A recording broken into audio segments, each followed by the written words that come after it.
ദൈവത്തിൻ്റെ അതിപരിശുദ്ധമായ നാമം വാഴ്ത്തപ്പെടുമാറാകട്ടെ. കർത്താവ് നിങ്ങളെ എല്ലാവരെയും അനുഗ്രഹിക്കട്ടെ. എനിക്ക് ഒരവസരം നൽകി എൻ്റെ കർത്താവിന് നന്ദി പറയുന്നു. നിങ്ങൾക്ക് നന്ദി പറയുന്നു. ദൈവം എല്ലാവരെയും അനുഗ്രഹിക്കട്ടെ. May the Lord's name be glorified and magnified. I thank all of you who have given me this opportunity. May the Lord bless you. ദൈവദിനത്തിൽ നിന്ന് നിങ്ങളോട് സംസാരിക്കുന്നതിന് മുൻപായിട്ട് എൻ്റെ ജീവിതത്തിൻ്റെ ഒരനുഭവം നിങ്ങളുമായി പങ്കിടുവാനായിട്ട് ആഗ്രഹിക്കുന്നു.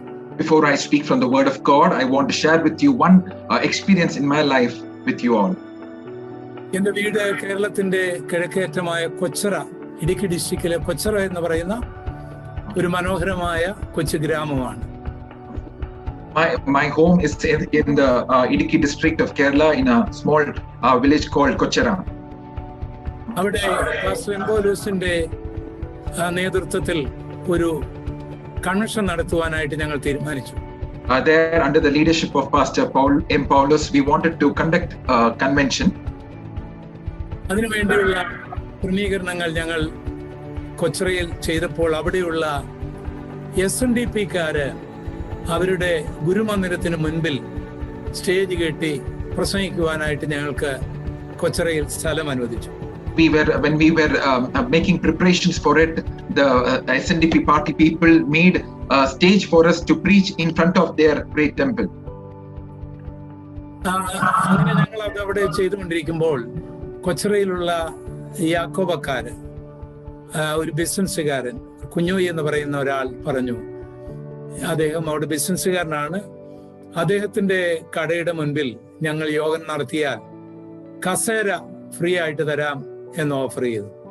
When these preparations were being made, a member of the Jacobite church, he was saying that if you conduct this meeting in front of his shop, he would give the chairs as free for the convention. അദ്ദേഹത്തിന്റെ ഭാര്യ ടീച്ചറായിരുന്നു. ഞങ്ങളുടെ നാട്ടിലെ ആ മതസൗഹാർദ്ദം പറയാൻ വേണ്ടിയാണ് ഞാൻ ഈ ഇൻട്രൊഡക്ഷൻ പറഞ്ഞത്. His wife was a teacher. I told this as an introduction. ഞങ്ങളുടെ നാട്ടിലെ മതസൗഹാർദ്ദം വെളിപ്പെടേണ്ടതിന് വേണ്ടിയാണ് ഈ രണ്ട് കാര്യം പറഞ്ഞത്. I told this to show you the relationship between the religions in our hometown. അങ്ങനെ ഞങ്ങള് ഈ കുഞ്ഞോയി എന്ന് പറയുന്ന ആ വലിയ ബിസിനസ്സുകാരന്റെ കടയുടെ മുൻപില് ഞങ്ങള് സ്റ്റേജ് കെട്ടി. We built the stage in front of this person called Kunyoyi. We built the stage, the one who offered the chairs. അന്ന് പാസ്റ്റർ പൗലോസിന് 2 മക്കളെ ഉള്ളൂ. അദ്ദേഹം ഇസ്രയേലും ബിലിഗ്രഹാമും അദ്ദേഹത്തിന്റെ ഭാര്യ സരോജം എല്ലാവരും ആ യോഗത്തിലുണ്ട്. Those days, Pastor M. Paulus had 2 children only. His 2 children and his wife were there for that meeting.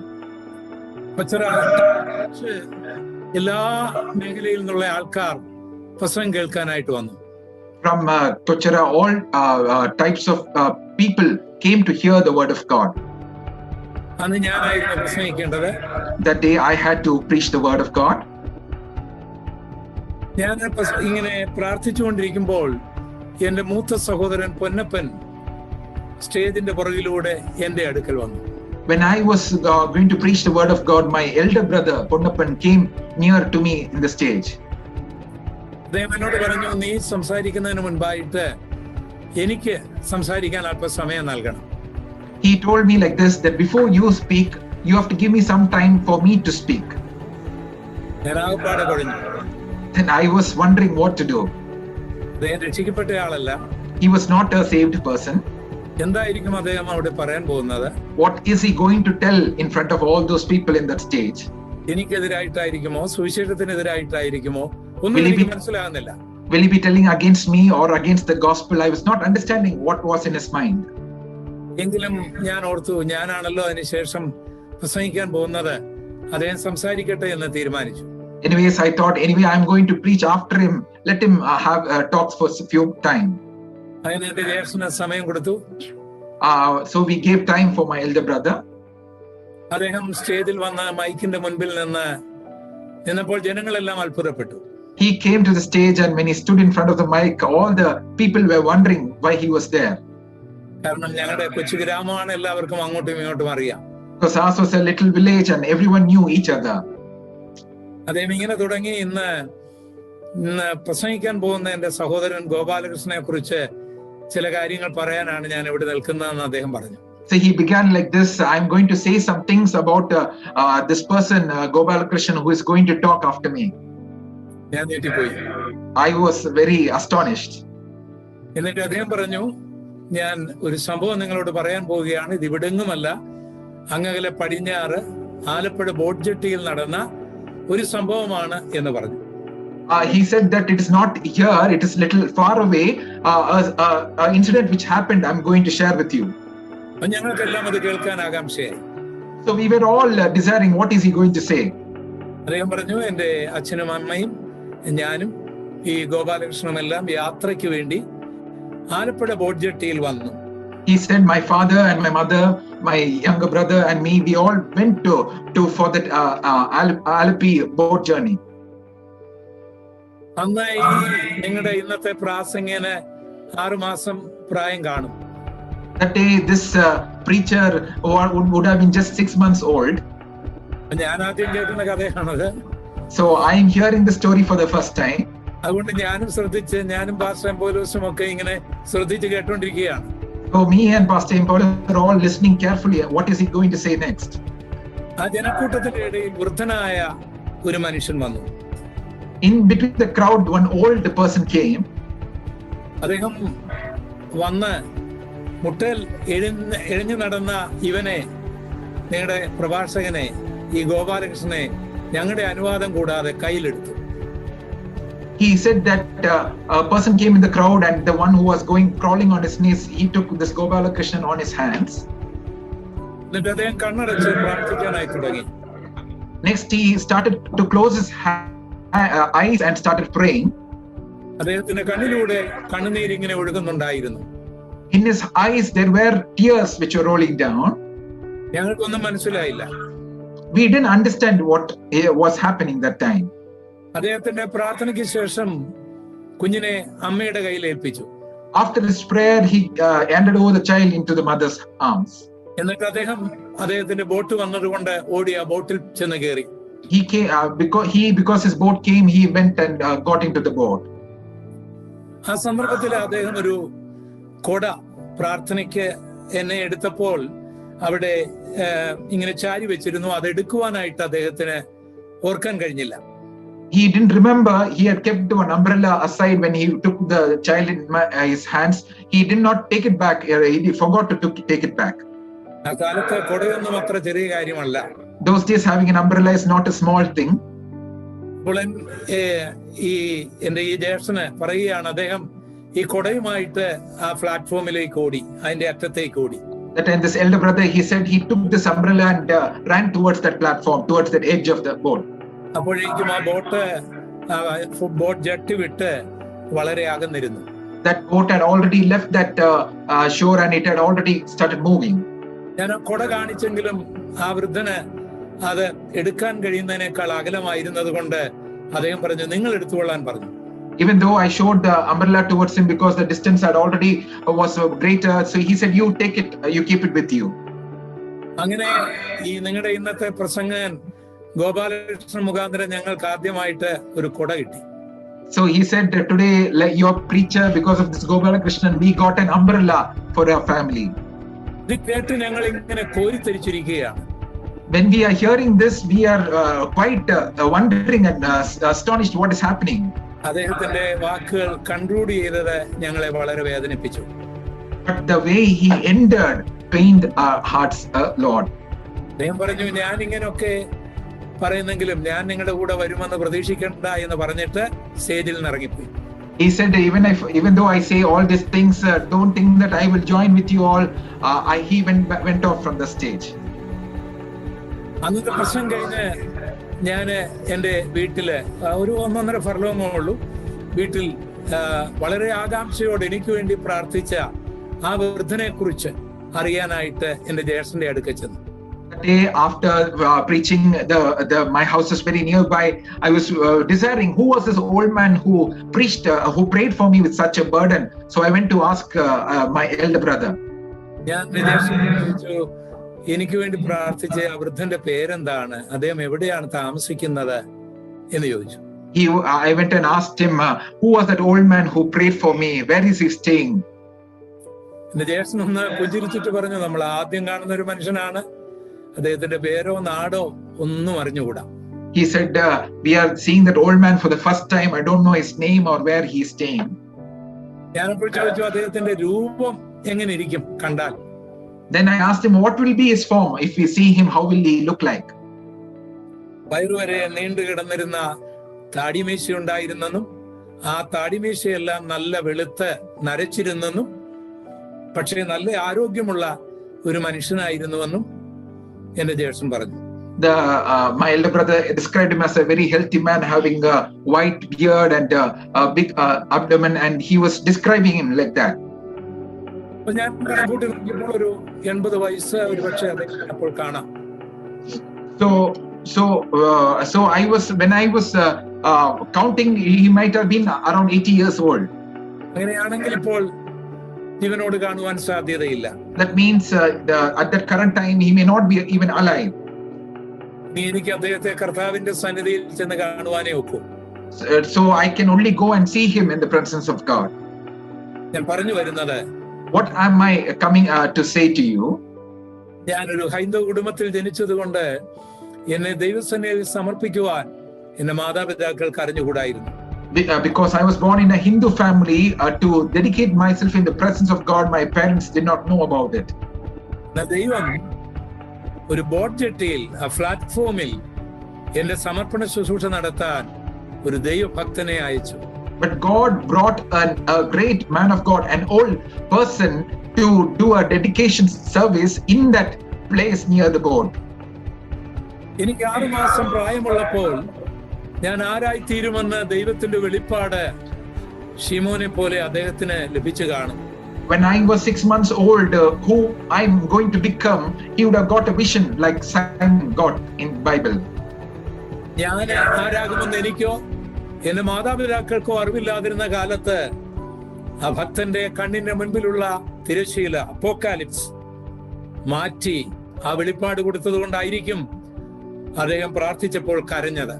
Even in the times when I didn't know what I'll become, my parents didn't know what I will become, but the God who knew what I would become would have given him that burden of that unveiling, that apocalypse that was happening, and he would have known about it, and the tears was rolling from his eyes. അദ്ദേഹത്തിന്റെ പ്രാർത്ഥനയ്ക്ക് 19 വർഷം കഴിഞ്ഞാണ് ദൈവം മറുപടി നൽകിയത്. ഞാൻ ഈ വിശ്വാസത്തിലേക്ക് വന്നത്. An answer to his prayer, after 19 years I came to the faith, and the answer was seen after 19 years to his prayer. പക്ഷേ അത് കാണുവാനോ കേൾക്കുവാനോ അദ്ദേഹത്തിന് കഴിഞ്ഞില്ല. But he was not even there to hear about it or know about it. തന്റെ പ്രാർത്ഥന ദൈവം കേട്ടു. താൻ കരങ്ങളെടുത്ത ആ യുവാവ് ഇപ്പോൾ വെല്ലൂരിലെ പ്രിയപ്പെട്ടവരോട് സംസാരിച്ചു കൊണ്ടിരിക്കുകയാണ് എന്നൊന്നും അദ്ദേഹത്തിന് കേൾക്കാനോ കാണാനോ കഴിഞ്ഞിട്ടില്ല. He was not even able to know about or what was happening to the person he prayed for. He was not able to know about it. നമ്മുടെ പ്രാർത്ഥനയുടെ മറുപടി എല്ലാം നമ്മുടെ കണ്ണുകൊണ്ട് കാണണമെന്നുമില്ല. The answers to our prayer, it is not necessary that we need to see it with our eyes. നമ്മുടെ പ്രവർത്തനത്തിന്റെ ഫലങ്ങളും നമ്മുടെ കണ്ണുകൊണ്ട് കാണണമെന്നില്ല. Even the fruit of our works, it is not needed that we have to really visualize it with our eyes. എന്നാൽ കർത്താവിന്റെ ഹിതപ്രകാരമുള്ള പ്രാർത്ഥനയ്ക്കും പ്രവർത്തനത്തിനും മറുപടിയുണ്ട് എന്നുള്ളത് ഉറപ്പായ കാര്യമാണ്. But when we pray and work according to the will of God, there is definitely an answer we should not forget in our lives. എന്റെ കർത്താവ് വരുമ്പോൾ, when our Lord Jesus comes back, ഞാൻ കർത്താവിന്റെ അടുക്കൽ ചെല്ലും. I will go to the presence of God. എല്ലാ വിശുദ്ധന്മാരും അവിടെ ഉണ്ടാവും. All the holy saints will be there. കർത്താവിനോട് ഞാൻ നന്ദി പറഞ്ഞതിന് ശേഷം ഞാൻ അതിനുശേഷം അന്വേഷിക്കുന്നത് എനിക്ക് വേണ്ടി പ്രാർത്ഥിച്ച ആ ഭക്തനെ ആയിരിക്കും. After thanking my Lord, I would be doing the next thing I'll be doing is to search for this old man who had prayed and dedicated me in my young days. ഏതെങ്കിലും ഒരു ദൂതനോടോ കർത്താവിനോടോ ഞാനത് ചോദിക്കും. ദൂതന്മാർ എന്നെ ആ വൃദ്ധന്റെ അടുക്കൽ എത്തിക്കും. അദ്ദേഹം അവിടെ വൃദ്ധനായിരിക്കില്ല. അപ്പോൾ I will definitely ask an angel or to the Lord, who is that old man, and they will definitely take me to that person. He may not be appearing any more old in that place. ഞാൻ അദ്ദേഹത്തിന്റെ അടുക്കൽ ചെന്ന് കെട്ടിപ്പിടിച്ച് ചുംബിച്ചിട്ട് ചോദിക്കും, എന്നെ പരിചയമുണ്ടോ? I will go and hug him and ask him, do you remember me? അദ്ദേഹം സംശയത്തോടെ എന്റെ മുഖത്ത് നോക്കും. He may be doubting and seeing my face, who is this person? ഞാൻ ചോദിക്കും, ആലപ്പുഴ ബോട്ട് ജെട്ടിയിൽ വെച്ചൊരു കുഞ്ഞിനെ എടുത്ത് പ്രാർത്ഥിച്ചതും പ്രാർത്ഥനയ്ക്ക് ശേഷം ആ കുഞ്ഞിന്റെ കരങ്ങളിൽ മുട്ടായി കൊടുത്തതും ഒരു കൊട മറന്നു പോയതൊക്കെ ഓർക്കുന്നുണ്ടോ? I will ask him, do you remember the time you prayed with tears for a child in the Alpi boat side, and you gave the chocolate and you forgot the umbrella? Do you remember that experience? Then he will tell, yeah, I remember that experience. അന്ന് സമർപ്പിച്ച കുഞ്ഞാണ് ഞാൻ എന്ന് അദ്ദേഹത്തോട് പറയുമ്പോൾ, I will say that day you dedicated me. When I tell it that, എന്നിട്ട് എന്റെ കഥകളെല്ലാം ഞാൻ അദ്ദേഹത്തോട് പറയും. ഞാൻ പിന്നെ പ്രസംഗിച്ചതും വെല്ലൂര് ഡോക്ടർ നവീൻ വിളിച്ചതും ആ ഡോക്ടർ ബെഞ്ചമിൻ ട്രാൻസ്ലേറ്റ് ചെയ്യുന്ന കാര്യമൊക്കെ പിന്നെ ഇഷ്ടംപോലെ സമയമുണ്ടല്ലോ അവിടെ അങ്ങനെ പറഞ്ഞുകൊണ്ടിരിക്കും. Then I will tell him all the things, how I preached and how Dr. Naveen called me for this Bible study and how God is using me in these days. അതിന്റെ ജ്യേഷ്ഠൻ കൊച്ചറയിൽ പറഞ്ഞതും പാസ്റ്റർ എംബോലോസ് അത്ഭുതമായി കേട്ടതും എല്ലാം ഞാൻ പറയും. How my elder brother told about this incident and how Pastor M. Paulus heard it very astonishingly. I will risk describing all that happened. Our Lord is the one who answers our prayers. He is the God of miracles. ഇത് സാക്ഷ്യത്തിന് വേണ്ടിയല്ലല്ലോ നമ്മൾ കൂടിയിരിക്കുന്ന, Bible പഠിക്കാനാണ്, book of revelation പഠിക്കാനാണ്. അതുകൊണ്ട് ഞാൻ സാക്ഷിയോട് അവസാനിപ്പിക്കുന്നു. ദൈവം അനുവദിക്കുമെങ്കിൽ അടുത്ത ആഴ്ചയിൽ ഞാൻ എങ്ങനെയാണ് യേശുവിനെ രക്ഷകനായി സ്വീകരിച്ചതെന്ന് നിങ്ങളോട് പറയാനായിട്ട് താല്പര്യമുണ്ട്. This is not entirely the testimony time. This is a time for us learning from the book of Revelation. If God willing, the coming week I would want to describe how I came to know the Lord. നല്ല പാട്ട് നമ്മൾ നമ്മുടെ വിഷയത്തോടുള്ള ബന്ധത്തിൽ കേട്ട് കഴിഞ്ഞു.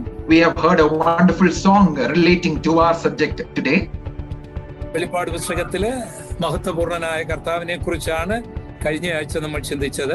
We saw the glorified Jesus rise to be saw about him in the first chapter in the last week. നമ്മൾ word by word ആയിട്ടോ chapter by chapter ആയിട്ടോ അല്ല ബുക്ക് ഓഫ് റെവലേഷൻ പഠിക്കുന്നത്. We are not going to study this book of Revelation as verse by verse or chapter by chapter.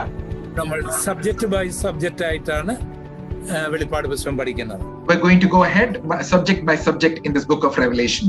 അതിൽ നീ കണ്ടതും ഇപ്പോഴുള്ളതും ഇനി വരുവാനുള്ളതും എന്ന നിലയിലാണ് മൂന്നായിട്ട് ഈ വെളിപ്പാട് പുസ്തകം തിരിച്ചിരിക്കുന്നത്. So this Revelation book is divided in what the right things which you have seen, the things which are, and the things which will take place after this.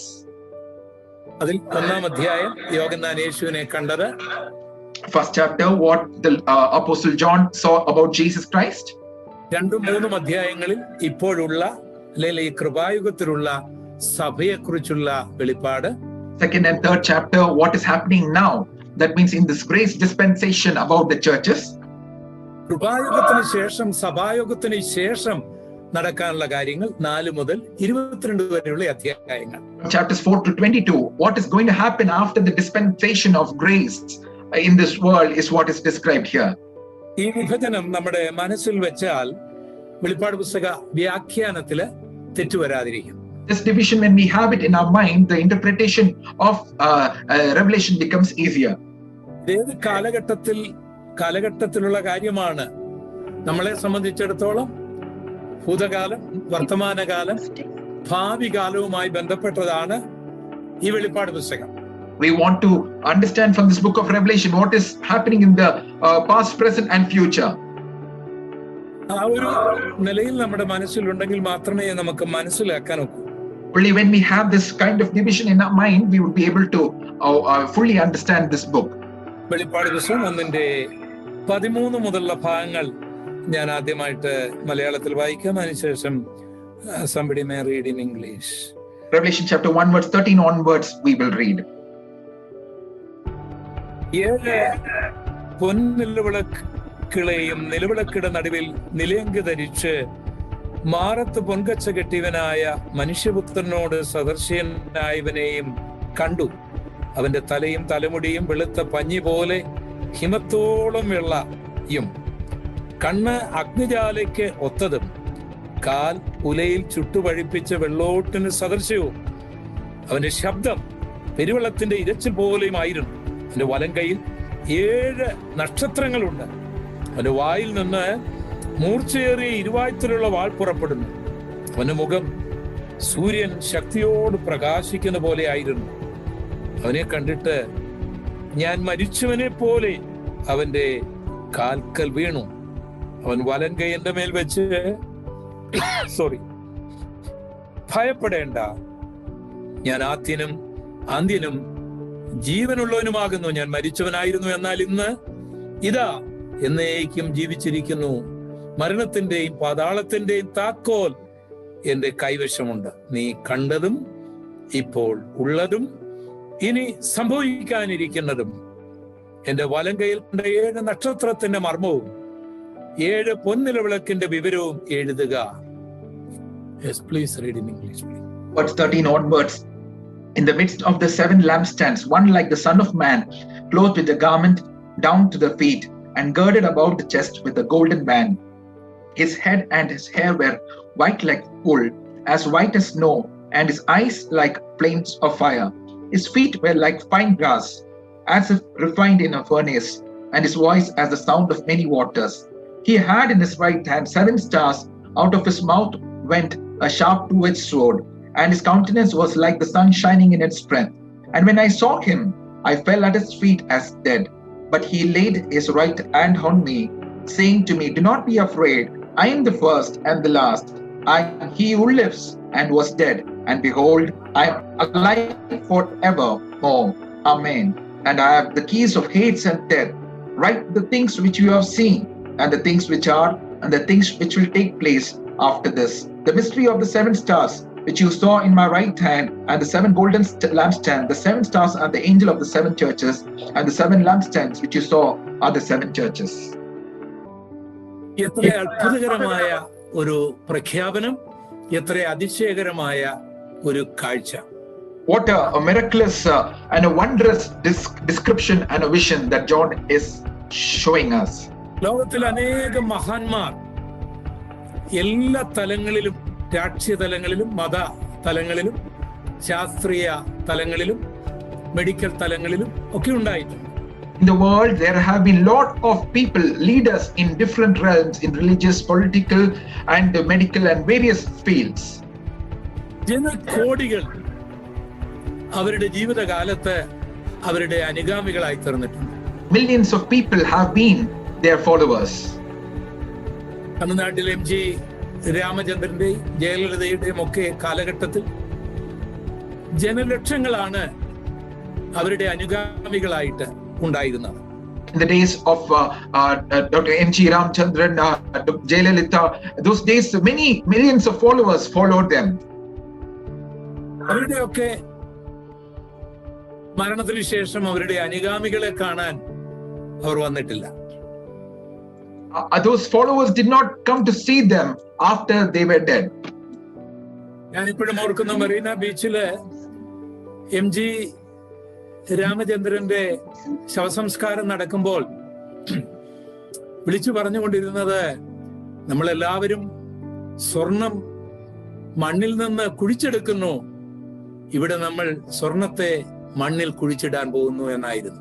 When M.G. Radhakrishna was being buried, his funeral service, they were all crying out, "We all dig gold out of the ground, but here we are burying gold into the ground." അങ്ങനെ എത്രയോ മഹാന്മാർ ഈ ലോകത്തിൽ മരിച്ചു, അവരാരും അവരുടെ അണികൾക്ക് വേണ്ടി വന്നിട്ടില്ല. Like that, many mighty men have died in this world. They have not come back to see their followers. ലോകത്തിൽ അനേക മഹാന്മാരുടെ കല്ലറകൾ കാണാൻ എനിക്ക് അവസരം ലഭിച്ചിട്ടുണ്ട്. In this world, many great people's tombs I have gone and seen. താജ്മഹലില് ഒരു ശവകുടീരമാണല്ലോ, പക്ഷേ ഷാജഹാന്റെ ഭാര്യ അവിടെ ജീവനോടില്ല. Taj Mahal, it's representing the tomb, but Shah Jahan's wife is not there. അവിടെ ഞങ്ങൾ ഒരു ഒഴിഞ്ഞ മുറിയിൽ ബൈബിൾ ക്ലാസ് നടത്തിയിട്ടുണ്ട് സന്ദർശകർക്ക് വേണ്ടി ഒരിക്കൽ. in that in a secret room, we have conducted a Bible class for those who had come there 1 മണിക്കൂർ നേരത്തേക്ക്. for a period of 1 hour. പക്ഷെ അത് അടഞ്ഞു കിടക്കുന്ന ഒരു ശവകുടീരമാണ്. But that is a deserted tomb in that place. പിരമിഡിന്റെ ഉള്ളിൽ ഞാൻ കയറിയിട്ടുണ്ട്. അവിടെ കിങ്സ് ചേംബറും ക്യൂൻസ് ചേംബറും ഒക്കെ ഉണ്ട്. രാജാവിനെയും രാജ്ഞിയും ഒക്കെ അടങ്ങിയ ഏറ്റവും വലിയ പിരമിഡിന്റെ ഉള്ളില്. I've entered into pyramids where there is kings and queens chamber where they are buried or them. I've entered into those places. ഏറ്റവും വലിയ പിരമിഡിന്റെ ഉള്ളിലേക്ക് ഞങ്ങൾ കയറുമ്പോൾ ആ അടക്കിയവരുടെ രാജാവിനെയും രാജ്ഞിയും അടക്കിയ ആ ചേംബർ കാണാനായിട്ട് ഞങ്ങൾ ഇങ്ങനെ പിരമിഡിന്റെ അകത്തേക്ക് കയറുമ്പോൾ എന്തോ ഒരു ശബ്ദമുണ്ടാക്കിയപ്പോൾ ഗൈഡ് പറഞ്ഞു, കാരണം ഇത് രാജാവിനെ അടക്കിയ സ്ഥലമാണ്. When we entered the largest pyramid where the king and the queen was buried, some sound was happening and the guide silenced us and said, this is the place where they have been buried. ഇവിടെ ഒരു രാജാവിനെ ഞാൻ കണ്ടില്ല. I didn't see any king there. ഈജിപ്തുകാർക്ക് വേണ്ടി ഒരു ഫറവോനും വരുന്നത് കണ്ടില്ല. There was no pharaoh coming for the Egyptians there. Westminster ആബിയില് ഈ ലോകത്തെ ഭരിച്ച സൂര്യനസ്തമിക്കാത്ത സാമ്രാജ്യമായിരുന്നു ബ്രിട്ടീഷ് സാമ്രാജ്യത്തെ നയിച്ച ഭരണകർത്താക്കളുടെ ശവകുടീരങ്ങൾ ഞാൻ കണ്ടു. ലോകമഹാന്മാരുടെ ശവകുടീരങ്ങൾ ഞാൻ കണ്ടു. I've seen the cemeteries of great men, those who have ruled the British empires, the land where sun never sets. Those people's tombs I have seen. ഇവിടെ രാജ്ഞിമാർ ധരിച്ചിരുന്ന രത്നങ്ങൾ പതിച്ച കോഹിനൂർ രത്നം തുടങ്ങിയ രത്നങ്ങൾ പതിച്ച കിരീടങ്ങൾ ലണ്ടൻ ടവറിൽ ഞാൻ കണ്ടു. പക്ഷേ അണികൾക്ക് വേണ്ടി അവരാരും വന്നതായി കണ്ടില്ല. ഈ അടുത്ത സമയത്ത് മരിച്ച ഫിലിപ്പ് രാജാവും. Even the many people who have labored for the Kohinoor diamonds and their tombs are decorated with all that, they were not able to come back and see all those, even the recently perished king. ഞാൻ തുറന്ന ഒരു കല്ലറ കണ്ടു. അത് ജെറുസലേമിലാണ്. But I saw an open tomb that was in Jerusalem. അതിനകത്ത് ഞാൻ കയറിയിട്ടുണ്ട്. അതിന്റെ മുൻപിൽ നിന്ന് പ്രസംഗിച്ചിട്ടുണ്ട്, ട്രാൻസ്ലേറ്റ് ചെയ്തിട്ടുണ്ട്. I have entered the tomb. I have preached in front of that and translated in front of that place. തുറക്കപ്പെട്ട ഒത്തിരി കല്ലറകളുണ്ട്. അത് മോക്ഷിക്കപ്പെട്ട കല്ലറകളാണ്. പക്ഷെ ഉയർത്തെഴുന്നേറ്റ ഒരു കല്ലറയുണ്ടെങ്കിൽ അത് നസ്രയനായ യേശുവിന്റെ മാത്രമേ ഉള്ളൂ, മാത്രമേ ഉള്ളൂ, മാത്രമേ ഉള്ളൂ. There are many open tombs there. Those are all stolen ones. But if there is a risen person, there is only Jesus, and He is alone who has risen from the dead. കർത്താവ് തന്റെ ആത്മശിഷ്യനോട് പറയുകയാണ്, ഞാൻ മരിച്ചവനായിരുന്നു, ഞാൻ ജീവിക്കുന്നു. That is why He is saying to His born disciple, I was dead, but now I am alive forevermore. എത്ര നല്ലൊരു ദൈവത്തെയാണ് നമ്മൾ ആരാധിക്കുന്നത്. What a wonderful God that we worship. ഒരു ജീവിതമേ നമുക്കുള്ളൂ. One life we have. ആരാധിക്കുന്നെങ്കിൽ യോഗ്യനായവനെ ആരാധിക്കണം. If we are worshiping, we need to worship the one who is worthy of it. വിശ്വസിക്കുന്നെങ്കിൽ വിശ്വസിക്കാൻ യോഗ്യനായവനെ വിശ്വസിക്കണം. If you are believing, you have to believe a person who is worthy of that trust in Him. മരിച്ച മൺമറയുന്ന ഒന്നിന്റെയും പുറകെ ആരാധകരായി പോകരുത്. Do not go as worshippers in front of any dead things. അവരുടെ മരണത്തോടു കൂടി ആരാധകർ ലജ്ജിക്കും. With their death, those who follow them will be put in shame. എത്രയോ ദൈവങ്ങൾ ഇവിടെ ഉണ്ടായി. അവരുടെ മരണത്തോടുള്ള ബന്ധത്തിൽ ആരാധകർ ലജ്ജിച്ച് ഇന്ത്യയിൽ തന്നെ ജീവിക്കുന്നില്ലേ? There were many godmen who lived, and when they died, they followers along with them also were put in shame. Even in India, we have so many people like that. ഇപ്പോൾ ജീവിക്കുന്ന ദൈവങ്ങളും മരിക്കുമ്പോൾ ആരാധകർ ലജ്ജിതരാകുകയില്ലേ? Even the living godmen who are living now, when they are dead, their followers, their worshippers will be put in shame. യേശുവിനെ ആരാധിക്കുന്നവൻ ഇന്നലെയും ഇന്നും നാളെയും ഒരിക്കലും ഒരു കാരണത്താലും ലജ്ജിക്കേണ്ടി വരികയില്ല. But the one who worships the Lord Jesus will have no cause for being put into shame yesterday, today and forever, because He is the living one. കാരണം അവൻ ഇന്നലെയും ഇന്നും നാളെയും എന്നേക്കും യഥാവാൻ. Because Jesus is the same yesterday, today, tomorrow and forever. 7 നിലവിളക്കുകളുടെ നടുവിൽ നിലയങ്കി ധരിച്ച് മാറത്ത് പൊൻകച്ച ധരിച്ച് യേശു നിൽക്കുന്നു. Jesus is standing in the midst of 7 lampstands, like the Son of Man, clothed with the garment down to his feet, girded about the chest with golden band. ഇത്രയും കാര്യമാണ് കഴിഞ്ഞ ആഴ്ച നമ്മൾ ചിന്തിച്ചത്. These things we meditated on in the last week. ഇന്ന് നമ്മൾ ചിന്തിക്കാൻ പോകുന്നത് അങ്ങ് പ്രത്യംഗമായിട്ടുള്ള യേശുവിനെ കുറിച്ചുള്ള വർണ്ണനയാണ്. Today we are going to look about the description that is mentioned about the body of Lord Jesus. നമ്മൾ വെളിപ്പാട് പുസ്തകം 1-ാം അധ്യായത്തിന്റെ 14-ാം വാക്യത്തിൽ വായിക്കുന്നത് യേശുവിന്റെ തലയും തലമുടിയും വെളുത്ത പഞ്ഞി പോലെ ഹിമത്തോളം വെള്ളയായിരിക്കുന്നു. In Revelation chapter 1 verse 14 it says his head and hair were white like wool, as white as snow. തലയും തലമുടിയും വെളുത്തതാണ്. His head and his hair were white. ചിലരുടെ തല വെളുത്തതാണെങ്കിലും തലമുടി കറുപ്പിക്കാനായിട്ട് കഴിയും. Some people's head may be white but they can blacken their hair. കർത്താവ് അത് ചെയ്തില്ല. But Jesus did not do that. എന്താണ് കർത്താവ് വലിയ അങ്ങ് കിളവനായോ പ്രായമുള്ള ആളായി പോയോ എന്നാണോ നിങ്ങൾ ധരിക്കുന്നത്? Are you thinking that Jesus became an old person, that is why he is having white hair? ഈ തലയും തലമുടിയും വെളുത്ത പഞ്ഞി പോലെ അങ്ങ് വെളുത്ത് നരച്ച് ഇരിക്കുന്ന യേശു. His head and his hair were white like wool. യേശു യോഹന്നാൻ യേശുവിനെ കാണുമ്പോൾ 33 വയസ്സുള്ള യേശുവിന്റെ തലമുടി ഒരു യഹൂദ യുവാവിന്റെ തലമുടി പോലെ നല്ല കറുത്ത തലമുടിയല്ലായിരുന്നു. When John had seen Jesus when in his earthly life, a 33-year-old young Jewish person with wonderful black hair. ഇവിടെ യോഹന്നാൻ കാണുന്നത് തലയും തലമുടിയും വെളുത്ത പഞ്ഞി പോലെ ഹിമം പോലെ വെളുത്ത യേശുവിനെയാണ് കാണുന്നത്. Now he is seeing his head and his hair was white as wool, white as snow. എന്താണ് ഇതിന്റെ ലളിതമായ അർത്ഥം? What is the simple meaning to it? നിങ്ങൾ ചിന്തിക്കുന്ന പോലെ യേശു അത്ര ഒരു ശിശുവോ ഒരു യുവാവോ ഒന്നുമല്ല, പിതാവായ ദൈവം തന്നെയാണ് എന്ന് വ്യക്തമാക്കുകയാണ്. He is not the one as you think he's an infant or a child or a young person. He is representing the Father. ചിലർ ചിന്തിക്കാറുണ്ട്, യേശു ദൈവമായിരുന്നുവെങ്കിൽ ആരോടാണ് പ്രാർത്ഥിച്ചത്? I would have you thought like this: if Jesus was God, whom was he praying to? ചിലർ ചിന്തിക്കാറുണ്ട്, യേശു ദൈവമാണെങ്കിൽ ക്രൂശിൽ മരിച്ചു, ദൈവത്തിന് മരിക്കാൻ കഴിയുമോ? Some people think like this: if Jesus was God, he died on the cross, can God die? ക്രൂശിൽ കിടന്നുകൊണ്ട് യേശു പിതാവിനെ വിളിക്കുന്നുണ്ട്. അപ്പോൾ പിതാവും യേശുവും ഒന്നാണോ? Lying on the cross, Jesus calls out to his Father. So are the Father and Jesus the same? ദൈവിക മർമ്മങ്ങളെ നമ്മൾ നമ്മുടെ മാനുഷികമായ ചിന്തയിൽ ചിന്തിക്കുന്നതുകൊണ്ടാണ് ഈ ചോദ്യങ്ങൾ വരുന്നത്. Because we try to rationalize divine mysteries in our human logical thinking, that is why these questions arise in our minds. Medical മേഖലയിലുള്ള നിങ്ങളുടെ അറിവുകൾ ഞങ്ങൾക്കുണ്ടാകുകയില്ല. In the medical field, the understanding that you have, we may not be having that. നിങ്ങളുടെ ചിന്തകൾ പോലെ ഞങ്ങൾക്ക് മനസ്സിലായെന്ന് വരികയില്ല.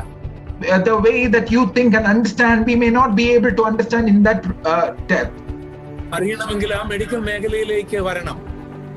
To order to understand in that way, we need to enter into that medical field. ഇപ്പൊ ജിനോം മാപ്പിങ്ങിനെ കുറിച്ച് പറഞ്ഞാൽ ഞങ്ങളെ പോലുള്ളവർക്ക് എന്നെ മനസ്സിലാവും, പക്ഷെ നിങ്ങൾക്ക് മനസ്സിലാവും. If we talk about genome mapping, what will we understand? But you will understand it very well. ഇതുപോലെ ദൈവത്തെ കുറിച്ചറിയണമെങ്കിൽ ദൈവശാസ്ത്രം തന്നെ പഠിക്കണം. In the same way, മറുപടിയുണ്ട്. In the same way, if you have to understand God, you need to understand the word of God, the statutes of God. യേശുവിനെ കുറിച്ച് Bible പറയുന്നത് നോക്കുക. What is the Bible speaking about Jesus? യേശു ജനിക്കുന്നതിന് 700 വർഷങ്ങൾക്ക് മുൻപ് ജീവിച്ചിരുന്ന യെശയ്യാവ് യേശുവിനെ കുറിച്ച് പറയുന്ന ആ ഒരു വാക്യം യെശയ്യാ പ്രവാചകന്റെ പുസ്തകം 9-ാം അധ്യായത്തിന്റെ 6-ാം വാക്യം നമുക്കൊന്ന് വായിച്ചു നോക്കാം. 700 years before, the prophet Isaiah is describing about Jesus in Isaiah chapter 9 verse 6. Can we read that? അന്ന് യേശു ജനിച്ചിട്ടില്ല. That time Jesus was not born in this world. എന്താണ് അവിടെ എഴുതിയിരിക്കുന്നത്? നമുക്കൊരു ശിശു ജനിച്ചിരിക്കുന്നു. What is it written? For unto us a child is born, നമുക്കൊരു മകൻ നൽകപ്പെട്ടിരിക്കുന്നു. a son is given, ആധിപത്യം അവന്റെ തോളിലിരിക്കും. the government will be upon his shoulder, അവൻ വീരനാം ദൈവം, his name will be called Wonderful, സമാധാന പ്രഭു, he is the Counselor, നിത്യപിതാവെന്ന് വിളിക്കപ്പെടും. he is Everlasting Father, he will be called. അപ്പോൾ ഈ ശിശു തന്നെയാണ് നിത്യപിതാവ്. That means this child is the eternal everlasting Father. നമുക്കൊരു ശിശു ജനിച്ചിരിക്കുന്നു, നമുക്കൊരു മകൻ നൽകപ്പെട്ടിരിക്കുന്നു. അവൻ വീരനാം ദൈവം, സമാധാനത്തിന്റെ പ്രഭു, നിത്യപിതാവ്. Unto us a child is given, a son is given, he will be called Wonderful Counselor, Prince of Peace, Everlasting Father. അപ്പോൾ ദൈവത്തിന് ശിശുവായിരിക്കാം, God will become a child. ദൈവത്തിന് ശിശുവായിരിക്കാം കഴിയും, മകനായിരിക്കാൻ കഴിയും, He can become a child, he can become a son, പിതാവായിരിക്കാൻ കഴിയും, he can be an everlasting father, തനിക്ക് ഇഷ്ടമുള്ള ആരുമായിരിക്കാൻ കഴിയും. he can become like the one who he desires. അങ്ങനെ തനിക്കാകാൻ കഴിയില്ലെങ്കിൽ അത് ദൈവമല്ല. That if we cannot become like that in any way, then we cannot be God. എനിക്ക് നിങ്ങൾക്കും ഒരുപക്ഷെ അതുപോലെ Me and you cannot become in that type of ways. ആ നിലയിൽ നമ്മൾ ചിന്തിച്ചാൽ നമുക്ക് In that മനസ്സിലാക്കി. kind of understanding, if we think, we may not be able to really understand this. അപ്പൊ ഇവിടെ യേശുവിന്റെ തലയും തലമുടിയും വെളുത്ത പഞ്ഞി പോലെയെന്നും ഹിമം പോലെ വെളുത്തിരിക്കുന്നു എന്ന് പറയുന്നതിന്റെയും അർത്ഥം തന്റെ പുരാതനത്വമാണ്, എല്ലാറ്റിന്റെയും മുൻപിലുള്ളവനാണ്, എല്ലാ അറിവുമുള്ളവനാണ്, നിത്യപിതാവാണ് യേശു എന്ന് തെളിയിക്കാനാണ്. Yes, when we are saying that his head is and his hair is white as wool, it is showing his ancient, is the ancient of days. He has been there forever, and he is not a young person. അതിനെക്കുറിച്ച് യേശു പറയുന്നുണ്ട്. What is Jesus describing about it? Philipose ചോദിച്ചു, യേശുവേ, ഞങ്ങളെ പിതാവിനെ ഒന്ന് കാണിച്ചു തരാമോ? Philip is asking him a question, Lord Jesus, can you show us the Father? യേശു പറഞ്ഞു, എന്നെ കണ്ടവൻ പിതാവിനെയും കണ്ടിരിക്കുന്നു, ഞാനും പിതാവും ഒന്നാകുന്നു. Jesus replied, സുവിശേഷം 10-ാം അധ്യായത്തിൽ നമുക്ക് വായിക്കാൻ കഴിയും. Jesus replied in John chapter 10, the one who has seen me has seen the Father. I and my Father are one, is what we read in John chapter 10. അപ്പൊ യോഹന്നാനെ, ഞാൻ തന്നെയാണ് പിതാവ്, ഞാൻ തന്നെയാണ് പുത്രൻ. John, I am the Father, I am the Son. ശിശുവായി ജനിച്ചതിന് അർത്ഥമുണ്ട്, മകനായി നൽകപ്പെട്ടതിന് അർത്ഥമുണ്ട്, അതിനൊക്കെ കാരണങ്ങളുമുണ്ട്. There's a meaning for he is being born as a child, has been given to us as a son. There are meanings attached to it. ഇവിടെ വെളിപ്പാട് പുസ്തകത്തിൽ യേശുവിന്റെ തലയും തലമുടിയും നരച്ച അല്ലെങ്കിൽ വെളുത്ത പഞ്ഞു പോലെയും ഹിമപ്പത്തെ പോലെ വെള്ളയും എന്ന് ചിത്രീകരിക്കുന്നത് തന്റെ പൗരാണികത്വം, പുരാതനത്വം, താൻ നിത്യപിതാവാണ് എന്ന് വ്യക്തമാക്കേണ്ടതിന് വേണ്ടിയാണ്. Because his head and his hair is white as wool and as snow, is showing his ancientness, the eternity, the eternal Father. ഇനി വെളിപ്പാട് പുസ്തകം 1-ാം അധ്യായത്തിന്റെ 14-ാം വാക്യത്തിൽ യേശുവിന്റെ കണ്ണിനെ കുറിച്ച് പറയുകയാണ്. In this Revelation chapter 1 verse 14, the eyes of the Lord Jesus is being described. കണ്ണുള്ളവൻ, അവന്റെ കണ്ണ് അഗ്നിജാല His eyes are glittering like flame of fire. യേശുവിന്റെ കണ്ണ് വളരെ ആർദ്രതയുള്ള കണ്ണാണ്. The eyes of Jesus are very gracious eyes. ലാസറിന്റെ കല്ലറയിൽ കരയുന്ന യേശുവിനെ നമ്മൾ കാണുന്നു. We see a Jesus who is crying at the tomb of Lazarus. ഒരു കുട്ടിയെ പോലെ കരയുന്നു. He is crying like a child. യേശുവിന്റെ ക്രൂശ് മരണത്തിന് മുൻപ് ഒലിവുമലയിൽ നിന്നുകൊണ്ട് ജെറുസലേമിനെ നോക്കി കരയുന്ന യേശുവിനെ നമ്മൾ ലൂക്കോസിന്റെ സുവിശേഷത്തിൽ വായിക്കുന്നുണ്ട്. Before Jesus was crucified, we see Jesus lamenting and crying or weeping over Jerusalem. We read in the book of Luke.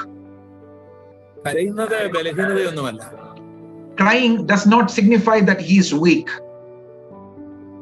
തന്റെ കാരുണ്യം, തന്റെ ദയ, സ്നേഹത്തിന്റെ പ്രദർശനമാണത്. It is a display of his love, his loving kindness and his grace over us. ആ കർത്താവിന്റെ കണ്ണിവിടെ അഗ്നിജ്വാലയ്ക്ക് ഒത്തതായി മാറുകയാണ്. That eyes of the Lord Jesus is turning into a flame of fire in this chapter. എന്താണ് ഇതിന് കാരണം? What is the reason for it? എപ്പോഴും കരഞ്ഞുകൊണ്ടിരിക്കുന്ന കണ്ണല്ലത്. It is not the eyes which is always weeping and crying. നമുക്കറിയാം, കണ്ണുള്ളത് കൊണ്ട് മാത്രമല്ല നമ്മൾ കാണുന്നത്. It is not because only we have eyes that we see. Brain ഉള്ളത് കൊണ്ട് മാത്രമല്ല നമ്മൾ കാണുന്നത് നമുക്കറിയാം. It is also, we know that it's not just because we have the brain that we see. പ്രകാശമില്ലെങ്കിൽ നമുക്കൊന്നും കാണാനൊക്കെയില്ല. If the light is not there, we cannot see anything. നമ്മൾ കാണുന്ന ഒബ്ജക്റ്റിൽ പ്രകാശം തട്ടി അത് നമ്മുടെ കണ്ണിൽ പ്രതിഫലിപ്പിച്ചെങ്കിൽ മാത്രമേ നമുക്ക് കാണാനൊക്കൂ. Whatever we visualize, if the light falls on that object and reflects to our eyes, we can visualize that object. നമ്മുടെ കണ്ണിൽ വെളിച്ചമില്ലാത്തത് കൊണ്ട്, ബാഹ്യമായ വെളിച്ചമില്ലെങ്കിൽ നമുക്കൊന്നും കാണാനൊക്കെയില്ല. If there is no light in the outer realm, we will not be able to visualize objects in front of us. എന്നാൽ യേശുവിന് അങ്ങനെ വെളിച്ചമൊന്നും വേണ്ട. But Jesus does not require any kind of light like that. ആ കണ്ണിൽ തന്നെ വെളിച്ചമുണ്ട്. In his eyes only there is light. അതിന്റെ മുൻപിൽ ഒന്നും മറഞ്ഞിരിക്കുന്നില്ല. There is nothing hidden in front of those eyes. നമ്മൾ യോഹന്നാന്റെ സുവിശേഷം 4-ാം അധ്യായം വായിക്കുമ്പോൾ യേശു ശമരിയ ഗ്രാമത്തിലേക്ക് പോകുകയാണ്. When we read the book of John chapter 4, Jesus is going to the village of Samaria. അവിടെ ഒരു ശമരിയക്കാരിയോട് യേശു സംസാരിക്കുകയാണ്. Jesus is having a conversation with the Samaritan woman. അത് നവോത്ഥാനത്തിന്റെ ഒരു ആരംഭമായിരുന്നു. It was the beginning of the Reformation. It was the beginning of a time of Reformation.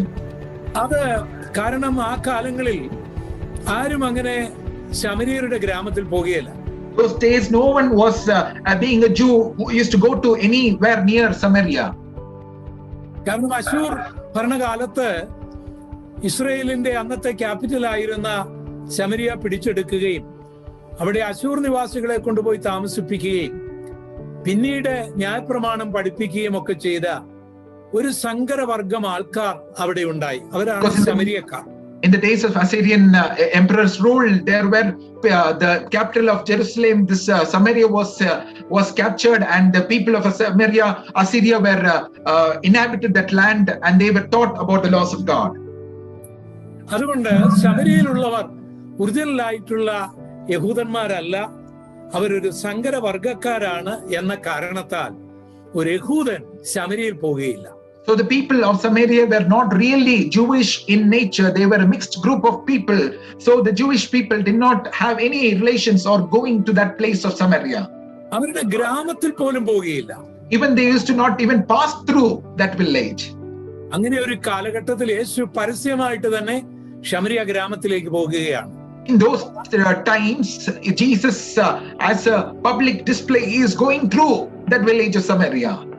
നവോത്ഥാന പുരുഷന്മാരൊന്നും ഭാരതത്തിലും ലോകത്തിലും ജനിച്ചിട്ടില്ല. The people of Reformation were not yet born in India or any parts of the world. അവിടെ ഒരു ശമരിയക്കാരി സ്ത്രീയോട് യേശു സംസാരിക്കുകയാണ്. But there the Lord Jesus is speaking to a Samaritan woman. അവൾ ഒത്തിരി കാര്യം പറയുന്നുണ്ട്. She is talking a lot of things to Jesus. അവൾ ഭയങ്കര പാരമ്പര്യമാണ് അവൾ പറയുന്നത്. ഞങ്ങൾ കുടിക്കുന്നത് യാക്കോബ് കുഴിച്ച കിണറ്റിൽ നിന്നാണ് കുടിക്കുന്നതെന്നാണ് അവൾ പറയുന്നത്. She is talking a lot of history to the Lord Jesus. The water that we drink is from the Jacob's well. അതുപോലെ തന്നെ ആരാധനയെ കുറിച്ച് അവൾക്ക് ഡൗട്ട് ഉണ്ട്. ഞങ്ങള് ഇവിടെ ആരാധിക്കുന്നു, നിങ്ങൾ പറയുന്നു അവിടെ ആരാധിക്കണം, ഏതാണ് ശരി എന്നൊക്കെ യേശുവിനോട് ചോദിക്കുന്നു. She is also having a doubt of we are worshipping on this mountain, you are worshipping on that mountain. Which kind of worship is the right worship? She is asking Jesus. ഈ വിഷയങ്ങളെല്ലാം അവളുടെ ഈ ആത്മീയതയെല്ലാം ഒരു കാപട്യം ആയിരുന്നു. But all this type of kind of questions were like hypocritical in nature. അവളുടെ ഇമ്മോറലായിട്ടുള്ള ജീവിതത്തെ മറച്ച് അവൾ ഭക്തിയുള്ള ഒരാളായിട്ട് വാസ്തവത്തിൽ നടിക്കുകയായിരുന്നു. She was masking her immoral way of living, and she was acting spiritual to Jesus. അങ്ങനെ പറഞ്ഞ കൂട്ടത്തിൽ യേശു പറഞ്ഞു, ഒരിക്കലും ദാഹിക്കാത്ത വെള്ളം ഞാൻ തരാം. So when Jesus was conversing with her, he said, I will give you a water by which when you drink, you will never thirst again. അവർക്ക് ഭയങ്കര സന്തോഷമായി. So she became very happy about it. അപ്പോൾ അവൾ പറഞ്ഞു, എനിക്ക് ആ വെള്ളം വേണം. She said, I want that water. യേശു പറഞ്ഞു, അങ്ങനെ ഒറ്റയ്ക്ക് കുടിക്കണ്ട, ഭർത്താവിനെ കൂടെ വിളിച്ചുകൊണ്ട് വരികയാണെങ്കിൽ തരാമെന്ന് പറഞ്ഞു. Jesus said, don't drink it alone. If you bring your husband, then I will give it. യേശു വിഷയത്തിലേക്ക് കടക്കുകയാണ്. Jesus is slowly directing into that subject. ഉടനെ അവൾ പറഞ്ഞു, എന്നെ കണ്ടാൽ അങ്ങനെ കല്യാണം കഴിച്ചെന്ന് തോന്നുമോ? ഞാൻ അങ്ങനെ വിവാഹം കഴിച്ച ആളൊന്നുമല്ല. എന്റെ ഭാവനയില് അവളെ പല്ല് കടിക്കുകയും കടിക്കുകയും ഒക്കെ ഒന്ന് അഭിനയിച്ച കുറെ കൂടെ ചെറുപ്പമായിട്ടൊക്കെ നിൽക്കാൻ അവൾ പരിശ്രമിക്കുന്നുണ്ട്. In my imagination, I may be thinking like this, that, oh, I'm not that old. She may be biting her nails and trying to act very young. Oh, I'm not yet married. Like that, she was acting in front of Jesus. നീ പറഞ്ഞ ശരി തന്നെ. Jesus replied to her, what you have said is truth. അതെന്തൊരു ഭയങ്കരമാണ്. Oh, what a great reply that Jesus is giving. യേശു കള്ളം പറയുവോ? Will Jesus say a lie? ഇത് പറഞ്ഞിട്ട് ഉടനെ യേശു പറയാണ്, നിനക്ക് 5 ഭർത്താക്കന്മാരുണ്ടായിരുന്നു, ഇപ്പോഴുള്ളവനും നിന്റെ ഭർത്താവല്ല. ഇതിപ്പോൾ ലോക്ക്ഡൌൺ ആയതുകൊണ്ട് അവൻ പോകാതിരിക്കുകയാണ്, ഇത് കഴിഞ്ഞാൽ അവനും പോകും. Jesus replied, you had 5 husbands, and the one you have is not yours because of lockdown. He has not yet gone away from you. കണക്കൂട്ടി 5 പേര്. അതെങ്ങനെയാ 5 പേര്? ശരിയാണ്, 80 പിന്നെ 87 പിന്നെ 2 90 പിന്നെ കണക്കൂട്ടിപ്പോൾ 5 ഉണ്ട്. അപ്പൊ ഇത്ര കൃത്യമായിട്ട് പറഞ്ഞപ്പോൾ അവൾക്ക് അത്ഭുതം തോന്നി. She was counting, how can it be 5? In the 80s I had one, the 87, another 90s. Oh, when I counted, yeah, it is coming to 5. Lord, what you have said is true. അവന്റെ കണ്ണുകൾ എത്ര കൃത്യമായിട്ടാണ് കാണുന്നത്. How the eyes of the Lord Jesus sees specifically. ലേഖനം 4:13 ഒന്ന് വായിക്കാമോ? Hebrews chapter കർത്താവിന്റെ കണ്ണിന്റെ മുമ്പിൽ എല്ലാം നഗ്നവും മലർന്നതുമായിരിക്കുന്നു. അവന്റെ കണ്ണിന്റെ മുൻപിൽ മറഞ്ഞിരിക്കുന്നില്ല. Amen. Hebrews chapter 4 verse 13, it says, there is no creature hidden from his sight, but all things are naked and open to the eyes of him to whom we must give account. ഞാനും നിങ്ങളും ഇത് ആഴമായിട്ട് പഠിക്കേണ്ട ഒരു കാര്യമാണ്. Me and you have to study this in a greater detail.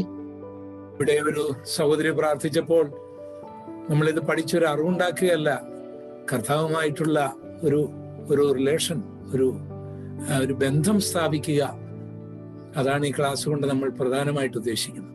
When a sister was praying for this meeting, before she was saying that, Lord, it's not just for our knowledge, but we want to have a relationship with the Lord Jesus Christ. നമ്മുടെ വിശുദ്ധ ജീവിതം വളരെ പ്രധാനമാണ്. Today our life of holiness is very important.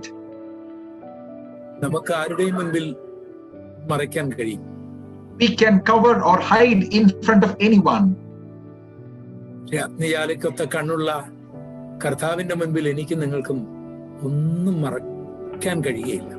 But the one who has the eyes like the flame of fire, we cannot hide anything from him.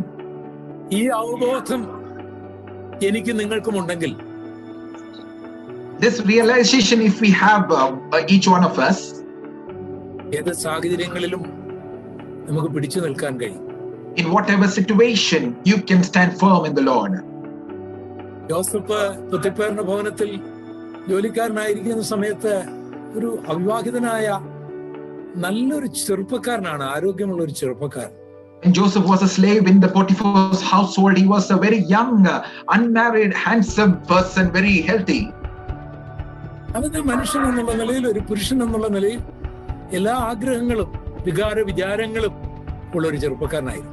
Being a human, a young man, he would have had all the desires of his age. ആ വീട്ടില് യജമാനന്റെ സുന്ദരിയായ ഭാര്യ അവനെ പലവട്ടം പല നിലകളിൽ വശീകരിക്കുകയാണ്. that beautiful wife of his master is seducing him a lot of times in a lot of ways. ആരും ആ വീട്ടിൽ പലപ്പോഴും ഇല്ലായിരുന്നു. Oftentimes there were not any other people in that home. ഒരു ദിവസം അവൾ ബലാത്കാരമായിട്ട് യോസഫിനെ കയറി പിടിക്കുകയാണ്. One day she is forcefully going and catching on to Joseph. ഇവിടെ യോസഫ് പറയുന്ന ഒരു കാര്യമുണ്ട്. That time Joseph is telling her one thing. എന്റെ ദൈവത്തെ ഞാൻ ഭയപ്പെടുന്നു. I fear God. ഇത് പറഞ്ഞുകൊണ്ടാണ് ചെറുപ്പക്കാരൻ അവിടുന്ന് ഓടുന്നത്. He is saying, I fear God, and he's running away from her. ദൈവം എന്നെ കാണുന്നു. God is watching over me. ഈ ഒരു അറിവ് എനിക്ക് നിങ്ങൾക്കും നമ്മൾ ചെയ്യുന്ന എല്ലാ പ്രവൃത്തികളുടെ മേഖലകളിലും ആഴമായിട്ട് ഉണ്ടായിരിക്കും. If we have that consciousness in everything that we do, that God is watching over me. അഗ്നിയാലയ്ക്കത്തെ കണ്ണുള്ള കർത്താവിനെയാണ് ഞാൻ ആരാധിക്കുന്നത്. I am worshiping a God whose eyes are like flames of fire. വെളിപ്പാട് 1:15 നമ്മൾ വരുമ്പോൾ, when we come to Revelation chapter 1 verse 15, യേശുവിന്റെ കാല് ഉലയിൽ ചുട്ടുപഴുപ്പിച്ച വെള്ളോട്ടിന് സദൃശ്യമാണ്. His feet were like fine brass, as if refined in a furnace. ആ കാലുകൾ ഇസ്രായേലിന്റെ തെക്കും വടക്കും കിഴക്കും പടിഞ്ഞാറും ഒക്കെ നടന്നതാണ്. His feet had gone to the north, south, and east and west of Israel land. യേശു സ്നാനപ്പെടാനായിട്ട് 85-ലധികം കിലോമീറ്ററുകൾ നടന്നാണ് ജോർഡാനിൽ വരുന്നത്. Jesus, for being baptized, he walked by his feet for 85 kilometers and came to the river Jordan to be baptized.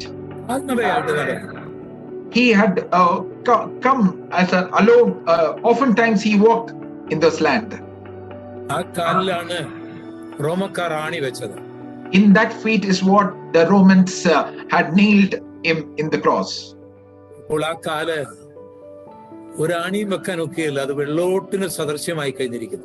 Now that feet, no one can pierce any more nails. That feet has become like fine brass.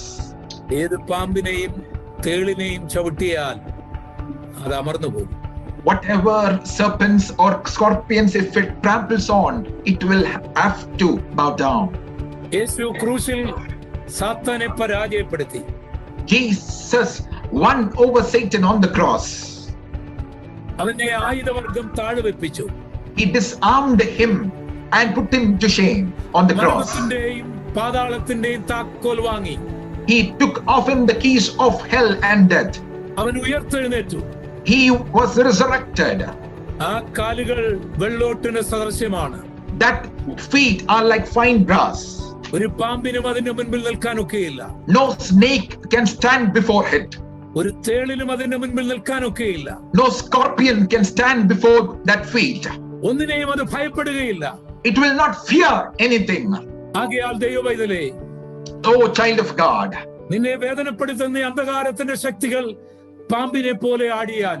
whatever powers of darkness is paining you, if it is even moving like snakes, even if it's going to sting you like scorpion,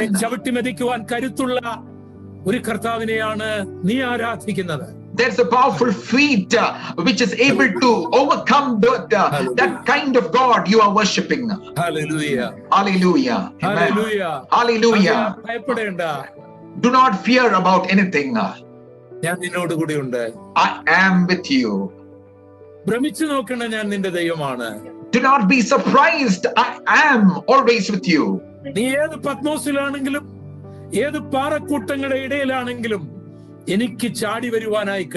In whatever Patmos island you may be, in whatever between the rocks kind of situation, I can jump over those and come near you.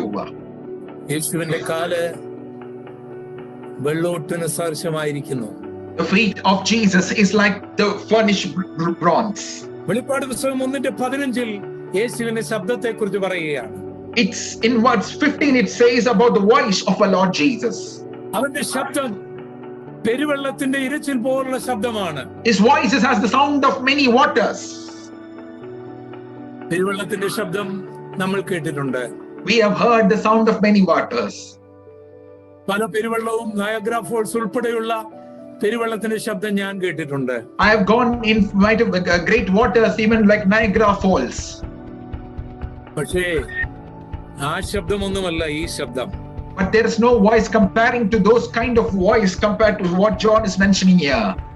പെരുവെള്ളത്തിന്റെ ശബ്ദത്തെക്കാൾ വലിയ ശബ്ദമാണത്. His voice is greater than the sound of many waters. എങ്ങനെയായിരുന്നു യേശുവിന്റെ ശബ്ദം? Why was it like that? His voice? യേശു ഉയർത്തെഴുന്നേറ്റ് ആ കലർത്തോട്ടത്തിലേക്ക് വന്ന് മറിയേ എന്ന് വിളിക്കുന്ന ആ വിളി എത്ര കവിതാത്മകമാണ്. When Jesus was resurrected and he came and met Mary and called Mary, how soft his voice was. എത്ര സ്വീറ്റ് ആണ്. How sweet his voice was. യോഹന്നാൻ 20:16 നമുക്ക് കാണാൻ കഴിയും. We can see that in John chapter 20 verse 16. ലാസറിന്റെ കല്ലറയിൽ അവൻ ഉറക്കെ വിളിച്ചു പറയാണ്, ലാസറേ പുറത്തു വരിക. But we see at the outside the tomb of Lazarus, he is crying out aloud with a great voice, Lazarus, come out. എന്നാൽ ഇവിടെ കർത്താവിന്റെ ശബ്ദം പെരുവെള്ളത്തിന്റെ ഇരച്ചിൽ പോലെ ആകുന്നത് എങ്ങനെ? Here, how do we know that his voice is as the sound of many waters? മത്തായിയുടെ സുവിശേഷം 25:11 കർത്താവ് ഇടത്ത് നിൽക്കുന്നവരോട് ശപിക്കപ്പെട്ടവരെ എന്നെ വിട്ടു പോകുവീൻ എന്ന് പറയുമ്പോൾ ആ ശബ്ദം അവരുടെ കാതുകളിൽ പെരുവെള്ളത്തിന്റെ ശബ്ദം പോലെയായിരിക്കും. In Matthew chapter 25, those who are on the left, he's saying, you are the ones who are cursed. You have to go away from me. When his voice is very, very great voice we see there. കർത്താവ് പറയും, ഞാൻ വിശന്നു, നിങ്ങൾ എനിക്ക് ഭക്ഷണം തന്നില്ല. ഞാൻ രോഗിയായിരുന്നു, നിങ്ങൾ എന്നെ വന്ന് കണ്ടില്ല. ഞാൻ നഗ്നനായിരുന്നു, നിങ്ങൾ എന്നെ ഉടുപ്പിച്ചില്ല. ഞാൻ തടവിലായിരുന്നു, നിങ്ങൾ എന്നെ സന്ദർശിച്ചില്ല എന്ന് പറയുമ്പോൾ എടുത്തു നിൽക്കുന്ന ഭക്തന്മാർ ചോദിക്കും, കർത്താവേ, നീ ദരിദ്രനായിട്ടോ നഗ്നനായിട്ടോ തടവിലായിട്ടോ രോഗിയായിട്ടോ ഒന്നും ഞങ്ങൾ കണ്ടില്ലല്ലോ എന്ന് പറയുമ്പോൾ കർത്താവ് പറയും, ഈ ചെറിയവർക്ക് ചെയ്തതെല്ലാം എനിക്ക് ചെയ്തിരിക്കുന്നു, ചെയ്യാതിരുന്നതെല്ലാം എനിക്ക് ചെയ്യാതിരിക്കുന്നു എന്ന് പറഞ്ഞിട്ട് ശപിക്കപ്പെട്ടവരെ പോകുവീൻ എന്ന് പറയുന്ന ശബ്ദം അവരുടെ കാതുകളിൽ പെരുവെള്ളത്തിന്റെ ഇരച്ചിൽ പോലെ ആയിരിക്കും.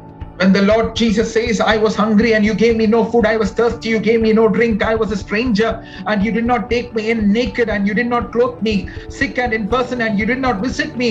He will say, they will ask, oh Lord, when did we see you hungry, thirsty or a stranger or naked or sick? He will say, assuredly, in as much as you did not do it to one of the least of this, you did not do to me. And he will say, depart from me, you are cursed. They will hear that voice as a voice of sound of many waters. 5 കന്യകമാരോട് ഞാൻ നിങ്ങളെ അറിയുന്നില്ല എന്ന് പറയുമ്പോൾ അവർ കേൾക്കുന്ന ശബ്ദം പെരുവെള്ളത്തിന്റെ ഇരച്ചിൽ പോലെയായിരിക്കും. And he says to those 5 foolish virgins, I never knew you. The voice that they hear will be the voice of the sound of many waters. നമ്മുടെ കർത്താവിന് ഇങ്ങനെ ഒരു ശബ്ദമുണ്ടെന്നും അത് കേൾക്കാൻ എനിക്കിടയാകരുതേ എന്നുള്ള പ്രാർത്ഥന നമുക്കുണ്ടായിരിക്കണം. Let this be a prayer that our Lord Jesus has this voice of sound matters many waters, and we do not want to hear that condemning voice in our lives. Let this be our prayer. വെളിപ്പാട് 1:16 കർത്താവിന്റെ വലങ്കൈയെ കുറിച്ച് പറഞ്ഞിരിക്കുകയാണ്. Revelation chapter 1 verse 16, it says about the right hand of Lord Jesus. അതിൽ 7 നക്ഷത്രങ്ങളുണ്ട്. It is holding the 7 stars. ഈ 7 നക്ഷത്രങ്ങൾ ആരാണെന്ന് ആ വെളിപ്പാട് 1:20 തന്നെ വ്യാഖ്യാനിച്ചിട്ടുണ്ട്. The 7 stars, who is that? It's interpreted in the words 20. ആ 7 നക്ഷത്രങ്ങൾ 7 സഭയുടെ ദൂതന്മാരാണ്, അധ്യക്ഷന്മാരാണ്. The mystery of the 7 stars is the angels of the 7 churches. അതിൽ യോഹന്നാനും ഉൾപ്പെടും. In that even John is included. ദൈവത്തിന്റെ ശുശ്രൂഷകന്മാർ ദൈവം കാണുന്നത് നക്ഷത്രങ്ങളായിട്ടാണ്. The ministers of God, God sees them as stars. അവർ കർത്താവിന്റെ കരങ്ങളിലാണ് ഇരിക്കുന്നത്. They are in the hands of God. Daniel പ്രവചനത്തിൽ നമ്മൾ ഇങ്ങനെ വായിക്കുന്നു, ബുദ്ധിമാന്മാർ ആകാശമണ്ഡലത്തിലെ പ്രഭ പോലെയും പലരെയും നീതിയിലേക്ക് തിരിക്കുന്നവർ നക്ഷത്രങ്ങളെ പോലെയും എന്നും എന്നും ശോഭിക്കും. In the book of Daniel, we see the wise people are like the stars, the one who turns away many people from unrighteousness. They are like the stars that shine forevermore. ഇവിടെ കർത്താവ് യോഹന്നാനോട് പറയുകയാണ്, indirect ആയിട്ട് യോഹന്നാനെ, നിന്റെ ചിന്ത നീ പത്മോസിലാണെന്നാണ്. Indirectly, Jesus is telling to John, your thought is that you are in this island of Patmos. അത് ശരിയാണ്. ഈ കഴുകനും കുറുക്കനുമൊക്കെ നിന്നെ കൊത്തിവലിക്കാതിരുന്നതിന്റെ കാരണം നീ എന്റെ കരത്തിലാണ്. That is true. You are surrounded by these eagles and vultures, and you are in this Patmos, but you are in my hand. നീ ഓർക്കും, തള്ളപ്പെട്ടു ഒറ്റപ്പെട്ടു എന്നൊക്കെ ഓർക്കും, പക്ഷേ നീ തള്ളപ്പെട്ടിട്ടില്ല, നീ എന്റെ കരത്തിലാണ്. You may be thinking, I am rejected, I am forsaken, and you are in this island of Patmos. But remember this, you are not forsaken, you are not rejected, you are in my hand. കർത്താവിന്റെ വലങ്കരങ്ങളിൽ ഒരു നക്ഷത്രമായിരിക്കാൻ എനിക്ക് നിങ്ങൾക്കും കഴിഞ്ഞാൽ അതിൽ പരമൊരു സുരക്ഷിതത്വം നമുക്ക് ലോകത്തിൽ കിട്ടുകയില്ല. If we can be the star in the hand of God, there is no more greater security than that being in his hand. Peter പറയുന്നു, ആ ബലമുള്ള കരത്തിന്റെ കീഴിൽ താണിരിപ്പീൻ, എന്നാൽ അവൻ തക്ക സമയത്ത് നിങ്ങളെ ഉയർത്തും. Apostle Peter is saying, humble yourselves and be under the mighty hand of God, so he may lift you up in the due time. ആ ബലമുള്ള കരത്തിൽ മാത്രമേ നമുക്ക് സുരക്ഷിതത്വമുള്ളൂ. Under the mighty hand of God is our protection alone. മറ്റൊന്നിലും സുരക്ഷിതത്വം കാണരുത്. We cannot find any shelter in anything else. അല്ലെങ്കിൽ ചരിത്രത്തിന്റെ താളുകൾ മാത്രം ഒന്ന് പഠിച്ചാൽ മതി. Only if you can read from the books of the history. യേശുവിന്റെ കരങ്ങളിൽ മാത്രമാണ് നമുക്ക് സുരക്ഷിതത്വമുള്ളത്. Only in the hands of the Lord Jesus is our ultimate protection. അവന്റെ മുഖം അരുണോദയ സൂര്യനെ പോലെ ശോഭിക്കുന്നു. His face is shining as the brightness of the sun. Malachi പറയുന്നു, നീതി സൂര്യൻ ഇതാ ഉദിക്കാൻ പോകുന്നു. അഹങ്കാരികൾ അവരുടെ വേരും കൊമ്പും ദഹിപ്പിച്ചു കളയും, പക്ഷെ നിങ്ങളോ പശുത്തൊഴുത്തിൽ നിന്ന് പുറപ്പെടുന്ന കുട്ടികളെ പോലെ തുള്ളിച്ചാടും. Malachi in 4 Malachi is describing Jesus as the son of righteousness will arise, and the people who are proud will hide themselves, but you will grow fat like the stall-fed calves. പ്രത്യേക വർണ്ണനയിൽ നിന്ന് ഇനിയും മെസ്സേജുകൾ നിങ്ങൾ തന്നെ സംഘടിപ്പിക്കുക. ഞാൻ വാക്കുകളെ ചുരുക്കുകയാണ്. From this description of our Lord Jesus, you can also get more messages, but I want to conclude my words here. തലയും തലമുടിയും വെളുത്തത് കർത്താവിന്റെ പുരാതനത്വത്തെ കാണിക്കുന്നു. His head and his hair white as wool is showing the ancientness, the eternity of God. അവന്റെ കണ്ണ് അഗ്നിജ്വാല പോലെ ഇരിക്കുന്നത് നമ്മുടെ എല്ലാ രഹസ്യങ്ങളും കാണുന്നു. His eyes like flames of fire. He is able to see every secret things of our lives. വായിലെ ശബ്ദം പെരുവെള്ളത്തിന്റെ ശബ്ദം പോലെ ആയിരിക്കുന്നത് ദൈവമക്കൾക്കല്ല, ദൈവ വഴിവിട്ടവർക്ക് അന്ത്യന്യായ വിധിയിൽ കേൾക്കുന്ന ശബ്ദമാണ്. His voice as the sound of many waters is not just to hear for the children of God, but it's for those who have disobeyed him and are going to face the judgment at his the last day. അവന്റെ കാലുകൾ വെള്ളോട്ടിന് സാദൃശ്യമാണ്. His feet is firm, furnished like brass. സകല അന്ധകാരത്തിന്റെ ശക്തിയെയും ചവിട്ടി മെതിക്കുവാൻ കരുത്തനാണ് യേശു. He is able to trample every forces and powers of darkness. അവന്റെ കരങ്ങളിൽ 7 നക്ഷത്രങ്ങൾ. In his hands he is holding 7 stars. ദൈവ മക്കൾ കർത്താവിന്റെ കരങ്ങളിലാണ്. The children of God are in the hands of God. Our നക്ഷത്രങ്ങളാണ്. They are the stars. Our പത്മോസിലാണെങ്കിലും സുരക്ഷിതരാണ്. Even though they are in the island of Patmos, they are safe in the hands of God. എത്ര അത്ഭുതകരമായ മനോഹരമായ ദർശനം! How glorious and wonderful vision John is seeing here.